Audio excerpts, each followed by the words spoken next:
The security camera captured it all. At exactly 9:47 a.m. on that fateful Tuesday morning, a young man in worn clothes knocked on the gate of the city's most expensive mansion. 30 seconds later, screaming erupted from inside the compound. 1 minute after that, ambulance sirens wailed through Victoria Island as one of Nigeria's richest men collapsed with a heart attack that would kill him before noon. By evening, the poor boy from the slums would be sleeping in the same bed where a billionaire's daughter had dreamed of inheriting everything. By the end of the week, shocking DNA results would destroy a family built on 25 years of lies. But this story really begins 25 years earlier, with a young man's broken promise and a pregnant girl's tears. Chief Williams owned half of Victoria Island, 3 oil companies, and more money than he could count in a lifetime. People bowed when they saw him. Politicians sought his favor, and his name appeared in newspapers as one of the country's most successful businessmen. But every night, when the city lights dimmed and silence crept into his mansion, Chief Williams would sit alone in his study, staring at a faded photograph hidden in his safe. The picture showed a young woman with kind eyes and a smile that could light up the darkest room. Her name was Adais, and she held the key to a secret that had tortured him for 25 years. Chief Williams's wife, Rosalind, was a woman whose beauty had faded, but whose hunger for luxury had only grown stronger. She spent her days shopping on Bond Street in London, her afternoons at expensive salons, and her evenings planning parties to show off their wealth. She treated their daughter Sandra like a precious diamond, buying her everything money could buy and telling her she was destined for greatness. But Rosalind lived in constant fear. She knew secrets too, secrets that could destroy everything she had built. Late at night, she would pace her bedroom, wondering if the past would ever catch up with her. She had reasons to be afraid, reasons that went deeper than anyone suspected. Sandra, now 25, had grown up believing she was a princess. She had never worked a day in her life, had servants to do everything for her, and looked down on anyone who wasn't born into wealth. She spent her time posting pictures on Instagram, shopping with friends, and planning her wedding to the son of another wealthy family. She had no idea that her perfect life was built on lies that would soon come crashing down. In the crowded, noisy slums of Ajegunle, Adais lay dying on a thin mattress. Her 20-year-old son Stephen sat beside her, holding her weak hand and trying not to cry. Adais had been beautiful once.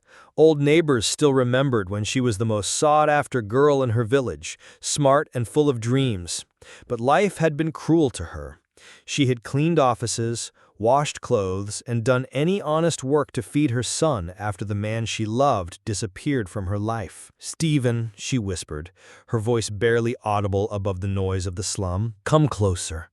I need to tell you something before I join the ancestors." Stephen leaned in, his heart breaking as he watched his mother struggle to speak. "Your father, his name is Williams Okoro.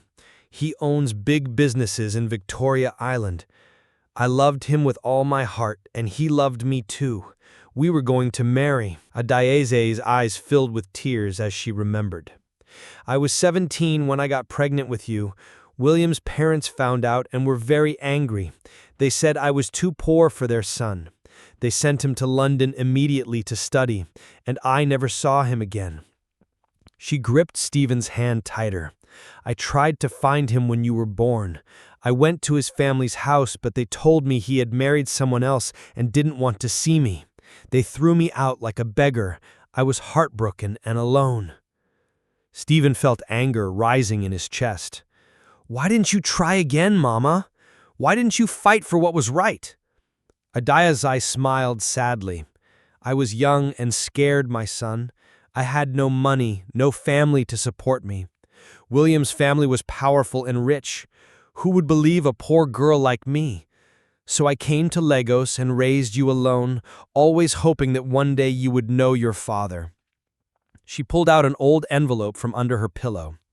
These are the only things I have left from those days, a picture of me and your father, and a letter he wrote promising to marry me.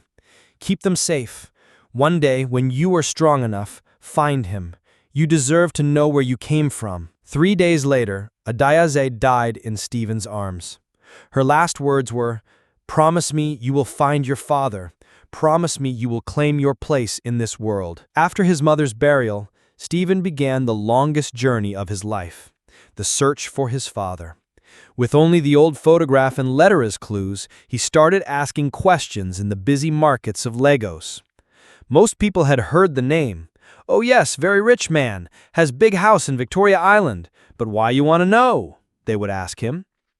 Stephen didn't give up. He walked from Ajegunle to Victoria Island many times, but the security guards at the gate would chase him away before he could even get close to the house. Stephen got a job washing cars in a busy garage.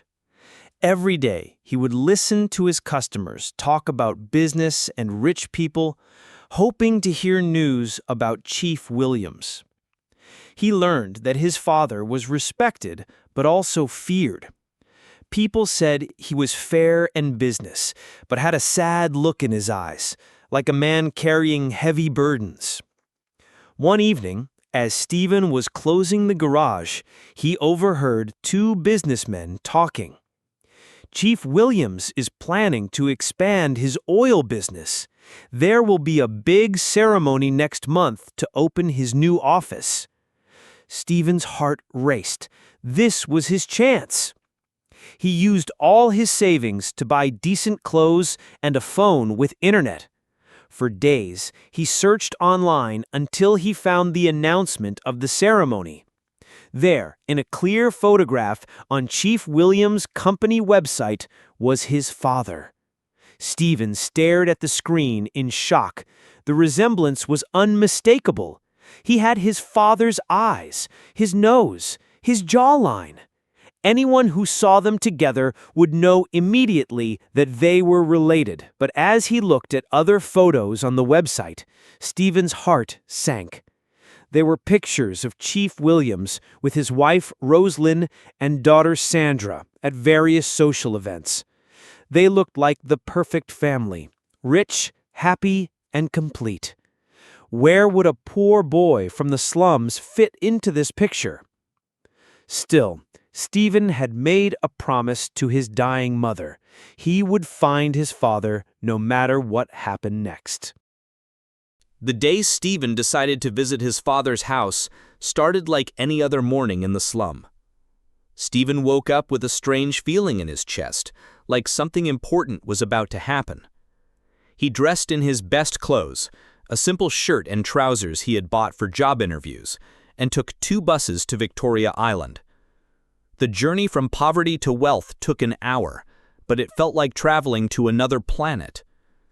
Victoria Island gleamed with glass buildings, expensive cars, and well-dressed people. Stephen felt like everyone was staring at him, knowing he didn't belong there. But he forced himself to walk to the address he had found online. Chief Williams's mansion was like something from a movie. The walls were high and painted white, with beautiful flowers growing along the sides. Through the black iron gates, Stephen could see a big house with pillars and a fountain in the center of the compound. Expensive cars were parked in the driveway. Stephen stood outside for an hour, gathering courage to knock. What would he say? How could he prove he was telling the truth? Finally, he walked up to the gate and knocked gently. A security guard opened the small window in the gate. "Good morning, sir. I am looking for Chief Williams Okoro. I believe he is my father." The security guard looked Stephen up and down and started laughing, but his laughter was loud enough to attract attention from the house. Rosalind had been preparing to go out when she heard the noise. She came to see what was happening, wearing an expensive gold dress and heavy jewelry. "What is all this noise about?" she demanded. The security guard pointed at Stephen. "This boy said Chief Williams is his father." Rosalind looked at Stephen through the gate, and her face went white. Even from a distance, she could see the resemblance. The boy looked exactly like Williams when he was young. Her worst nightmare was coming true. "Get away from here," she screamed. "How dare you come here with such lies? Security, call the police!" But her screaming brought Chief Williams himself to the gate. He had been getting dressed for an important meeting when he heard his wife shouting. The moment Chief Williams saw Stephen, time seemed to stop. It was like looking at himself 25 years ago. The same eyes, the same face, the same expression he remembered from his own mirror. "Adaeze," he whispered. And suddenly he was 18 again, holding the love of his life and promising to marry her. The shock hit him like lightning. All the years of wondering, all the nights of regret, all the pain of losing Adaeze came crushing down on him at once. His weak heart, already strained by years of stress and high blood pressure, couldn't handle the emotional earthquake. Chief Williams grabbed his chest, his eyes wide with shock and recognition. "My son," he gasped, and then collapsed right there in front of everyone. The ambulance arrived within minutes. Money could buy the fastest medical response in Lagos. But it was too late. Chief Williams died on the way to the hospital, his heart stopped by the overwhelming shock of seeing the son he had never known. At the hospital, Rosalind threw herself on the floor, crying and screaming like a woman possessed. "My husband is dead. This strange boy killed him. He came with his evil presence and stopped my husband's heart." Sandra, who had arrived at the hospital still confused about what was happening, joined her mother's grief and anger. "Who is this boy? Why did he come to our house?" The doctor tried to explain. "Madam, your husband died of cardiac arrest.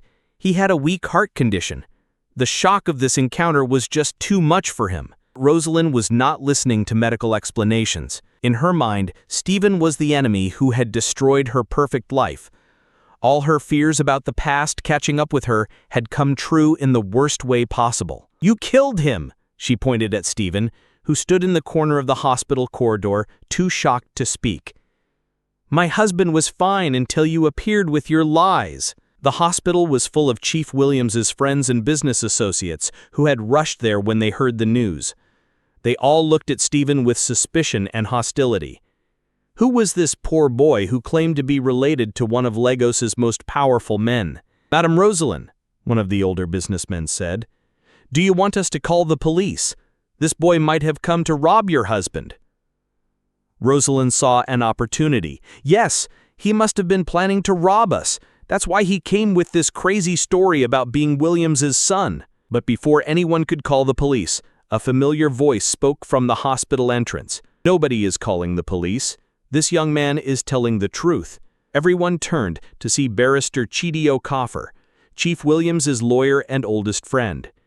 He was a tall, dignified man in his 60s who commanded respect wherever he went.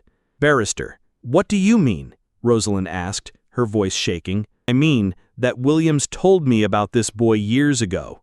He never stopped looking for Adaeze and his first child. This young man has every right to be here." Barrister Chidi had been Chief Williams' friend since their university days. They had started their careers together, and Chidi had watched Williams build his business empire. But more importantly, he had watched Williams carry the pain of losing Adaeze for 25 years. "Williams came to see me 6 months ago," Barrister Chidi announced to the shocked gathering at the hospital. He had hired private investigators to search for Adaeze and his child. He had found out that Adaeze died 5 years ago and that his son was somewhere in Lagos. Rosalind felt like the ground was opening up beneath her feet. "That's impossible! My husband never told me about any investigations." "There are many things your husband never told you," Barrister Chidi said quietly. His words carried a weight that made Rosalind's blood run cold. He turned to Stephen, who was still standing in shock. "Young man, what is your mother's full name?" "Adaeze Okek," Barrister Chidi nodded. "And you have a photograph of her with Chief Williams from many years ago?" Stephen reached into his pocket with trembling hands and pulled out the faded photograph his mother had given him. It showed a young Williams with his arms around a beautiful girl, both of them smiling with the joy of young love. Gasps filled the hospital corridor as people saw the undeniable resemblance between Stephen and the young Williams in the photograph. "This doesn't prove anything," Rosaline shouted desperately. "Anyone can have old photographs." "You're right," Barrister Cheedy agreed. "That's why we will do a DNA test to confirm what everyone can already see with their eyes." Sandra, who had been quiet until now, suddenly spoke up.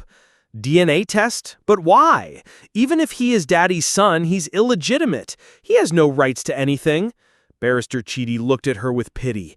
"My dear child, there are many things you don't understand about inheritance law. But more importantly, there are things you don't know about your own family." The way he said it made everyone uncomfortable.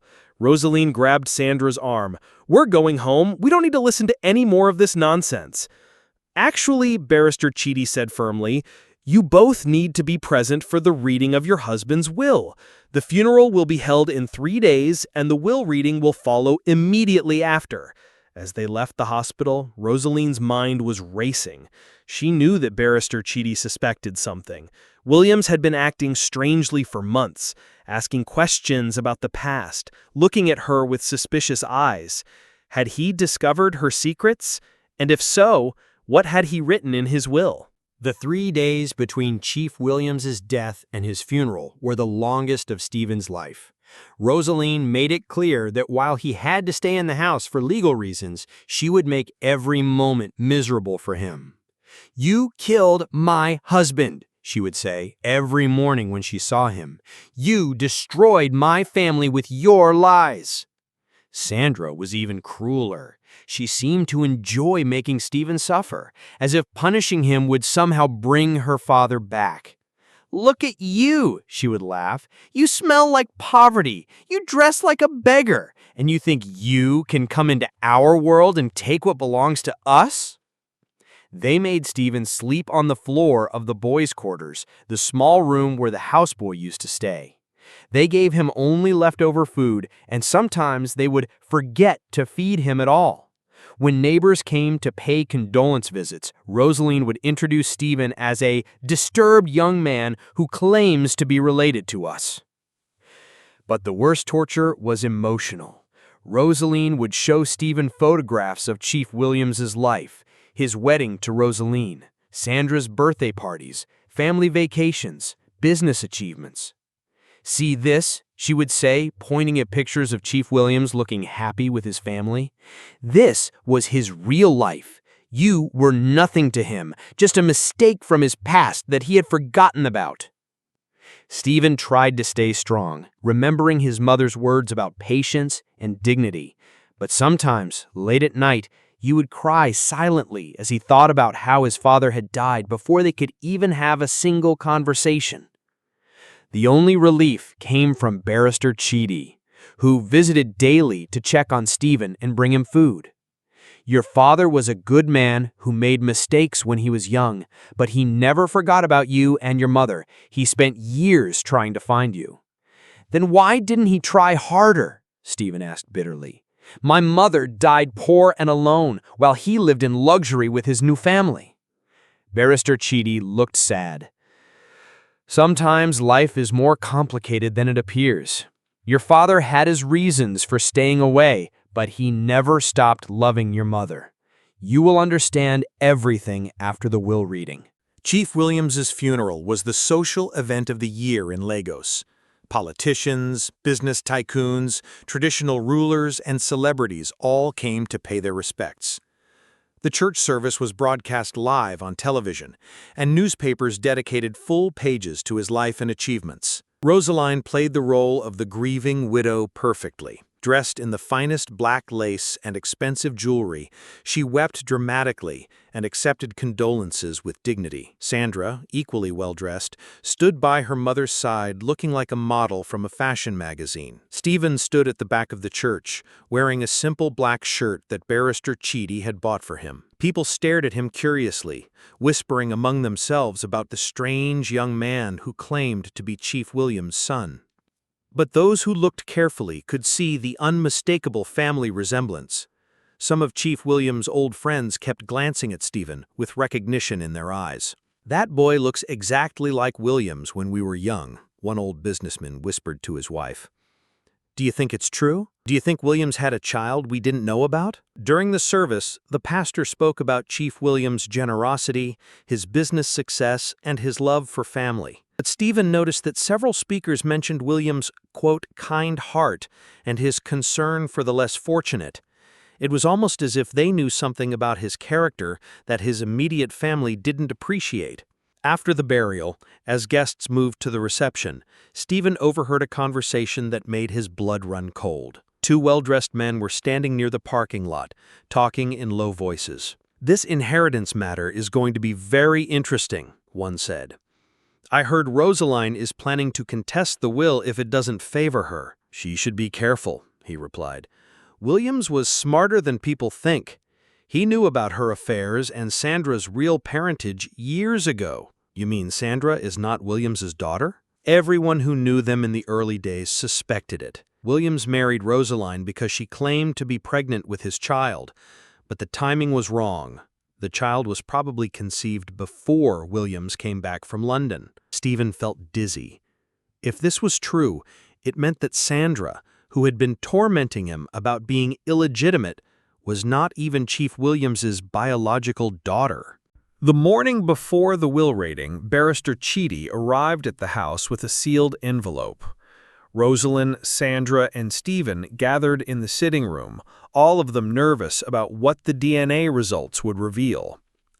"I want everyone to understand," Barrister Chidi announced, "that these results are official and cannot be disputed." He opened the envelope slowly, building tension in the room. "The DNA analysis confirms that Stephen Okeke is the biological son of the late Chief Williams Okoro. The probability of paternity is 99.97%. Rosalind's face went pale, but she tried to maintain her composure. "Fine, so he is William's son. That still doesn't change anything. He is illegitimate and has no rights to our property." "Actually," Barrister Chidi said with a slight smile, "legitimacy is not determined solely by whether parents were married.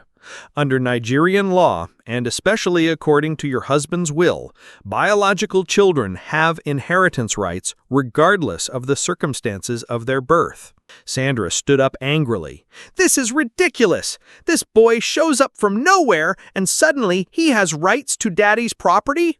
What about me? I'm the one who lived with Daddy all my life." "Yes," Barrister Chidi said quietly, "you lived with him. But the question is, are you his biological daughter?" The room went completely silent. Rosalind looked like she had been slapped. "What do you mean by that?" Sandra whispered. "I mean that your father had his suspicions about your parentage, and unlike Stephen's case, he had good reason to doubt." Rosalind jumped up from her chair. "How dare you suggest such a thing? Of course Sandra is William's daughter." "Then you won't mind if we do a DNA test to confirm it?" Barrister Chidi asked calmly. "We will do no such thing," Rosalind screamed. "This is an insult to my family." But Sandra looked confused and frightened. "Mom, what is he talking about?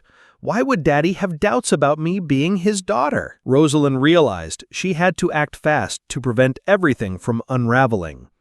"Don't listen to him, darling. He's just trying to create problems so this stranger can steal our inheritance." But Stephen was starting to understand.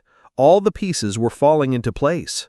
Rosalind's desperate attempts to get rid of him, her extreme reactions to his presence, and the way she had always seemed afraid of something. "There will be no DNA test on Sandra," Rosalind declared firmly. "We are going home, and tomorrow we will hear the will. After that, this whole nightmare will be over." But as they left the lawyer's office, Stephen noticed that Sandra kept looking back at Barrister Chidi with questions in her eyes. That night, Rosalind couldn't sleep. She paced around her bedroom, remembering the mistakes of her past and wondering if her secrets were finally about to be exposed. 26 years ago, she had been dating Maxwell, a charming but poor young man who worked as a mechanic. When Williams returned from London with his business degree and inheritance money, Rosalind saw her chance to escape poverty. She began secretly seeing Williams while still dating Maxwell. When she got pregnant, she wasn't sure who the father was, but she told Williams the baby was his. Williams, being an honorable young man, immediately proposed marriage. Maxwell was heartbroken when Rosalind left him for the rich man, but he was too proud to fight for her. He moved to another city, never knowing that Sandra might be his daughter. For 26 years, Rosalind had lived with this lie, always fearing that the truth would come out. She had watched Sandra grow up, sometimes seeing Maxwell's features in her face, but choosing to ignore the resemblance. When William started asking questions about the past months ago, Rosalind knew her secret was in danger. She had hoped his weak heart would claim him before he could investigate further, but she never expected his lost son to appear and trigger the heart attack that killed him. Now, with the will reading hours away, Rosalind made a desperate decision. She called her sister in Abuja. "Grace, I need your help. I might have to leave Lagos quickly. Can you prepare a place for me and Sandra?" "What's wrong?" Grace asked. "What has happened?" "Williams is dead, and there are complications with the inheritance. I might not get anything. In fact, I might have to run away." Meanwhile, in the boys' quarters, Stephen lay on his thin mattress thinking about his mother. Tomorrow, he would finally learn what his father had really thought about him. Had Chief Williams remembered him with love, or had he considered Stephen just an embarrassing mistake from his youth? In her own room, Sandra stared at old family photographs, studying her father's face and then her own in the mirror. For the first time in her life, she was beginning to wonder about her identity. She had always assumed she looked like her mother, but now she couldn't see any of her father's features in her face. The next morning, the entire household gathered in Chief Williams's study for the will reading. The room was filled with dark wooden furniture, expensive art, and books that spoke of a man who valued knowledge and wisdom. Present were Rosaline, Sandra, Stephen, and several witnesses, including some of Chief Williams's business partners and family friends. Everyone could feel the tension in the air. Barrister Chidi opened a thick legal document and began to read in his clear, professional voice. "I, Chief Williams Okoro, being of sound mind and body, do hereby write this will to set right the wrongs of the past and ensure justice for those I have loved." He paused and looked around the room. "First, I want to acknowledge that I have lived with secrets and regrets that have poisoned my happiness for many years. It is time for truth to prevail over comfortable lies." Rosaline shifted nervously in her chair. "To my wife Rosaline, I leave the sum of 50 million naira and our house in Abuja. This is more than enough to maintain a comfortable lifestyle for the rest of your life. I also leave you my forgiveness for the deception you practiced upon me throughout our marriage." Rosaline's mouth fell open. "What deception? What is he talking about?" Barrister Chidi continued reading. "To Sandra, whom I raised and loved as my own daughter, despite knowing that she is not my biological child, I leave the fish farm in Delta State and 20 million naira. I hope she will use this inheritance to build an honest life and find peace with her true identity." Sandra started crying. "No, no, no! This can't be true! Daddy, how could you write such things?" But Barrister Chidi was not finished. "I have attached to this will a DNA test that I conducted secretly, which confirms that Sandra is not my biological daughter. I suspect she is the daughter of Rosaline's former boyfriend, Maxwell Okoye." The room erupted in shock and gasps. Rosaline jumped up from her chair. "This is madness! Williams was sick when he wrote this. He wasn't thinking clearly."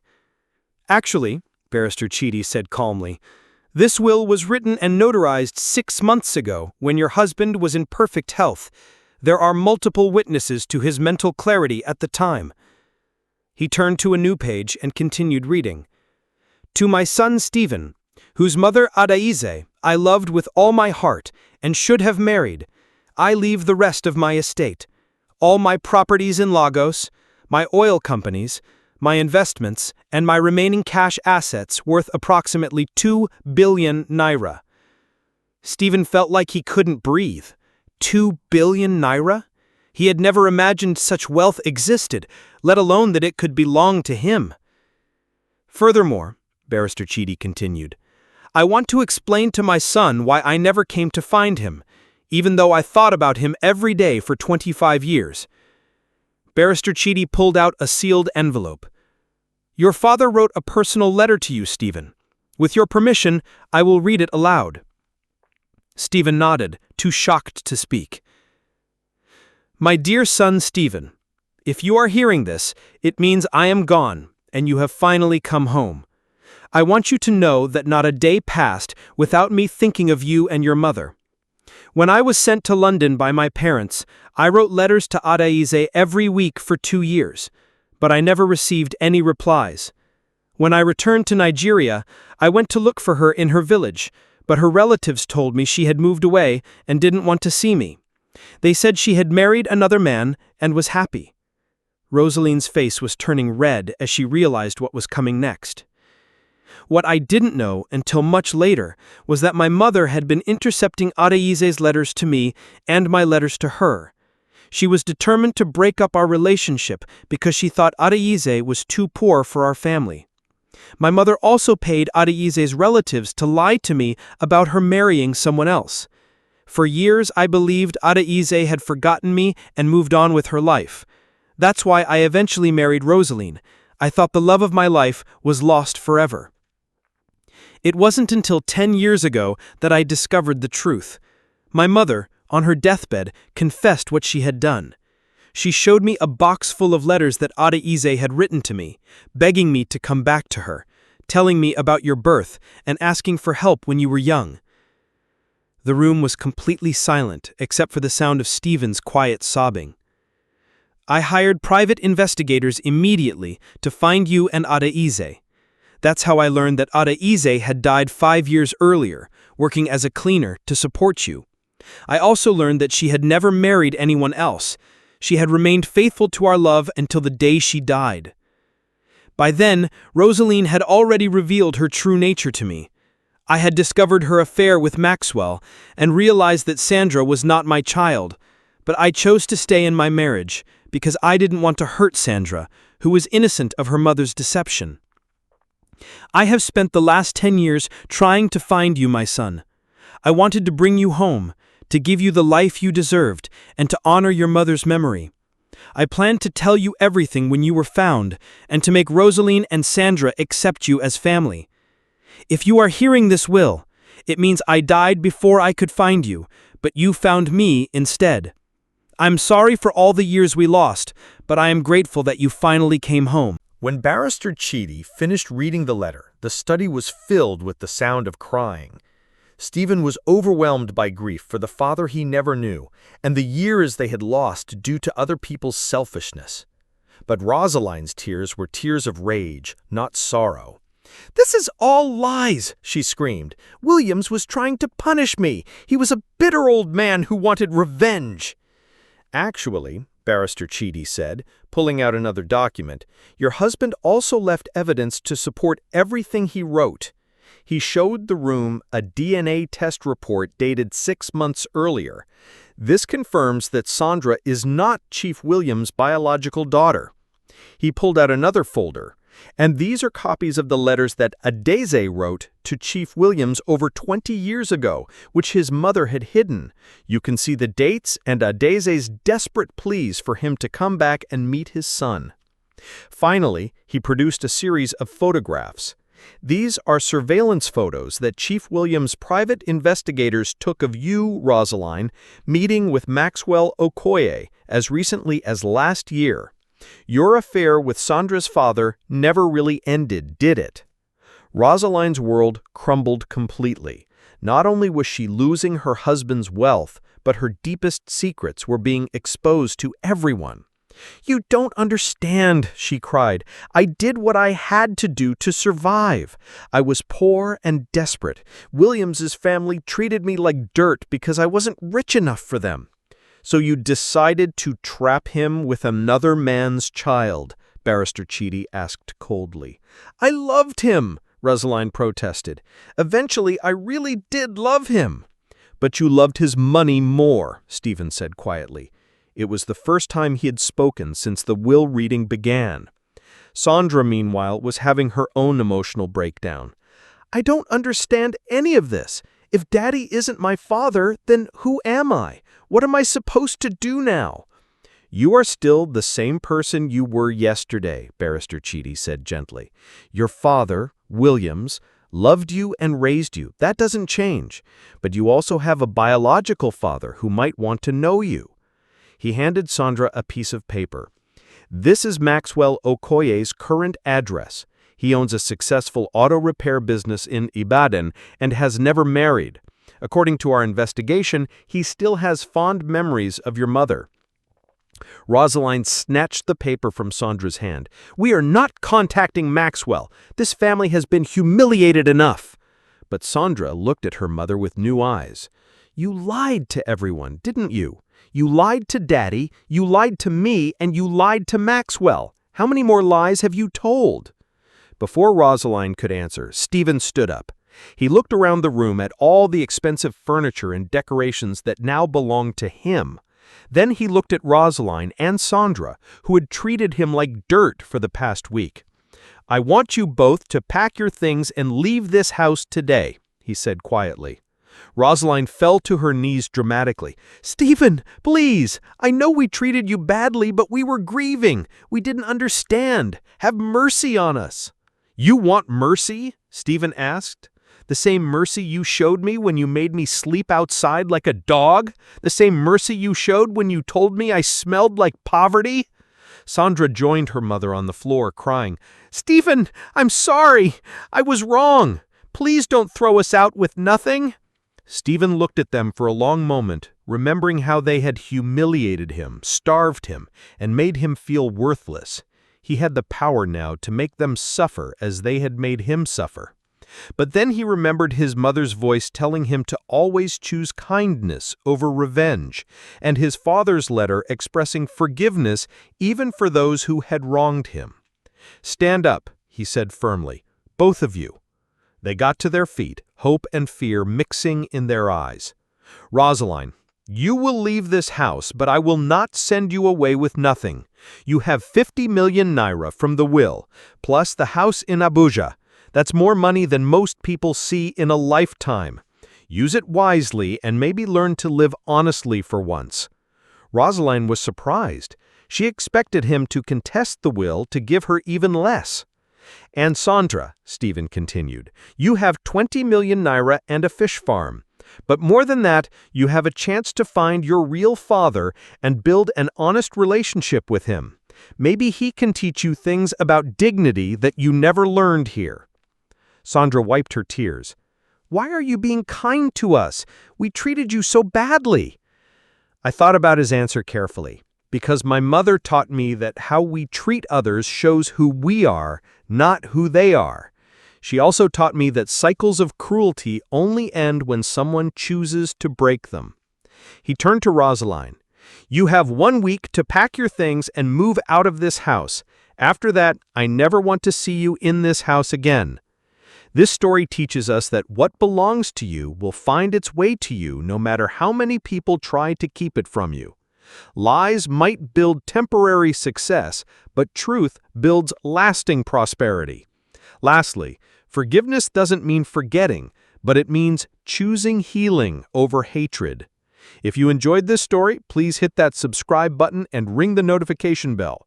Your support means the world to me and helps me bring you more amazing stories like this one. It really does make a huge difference. Thank you so much.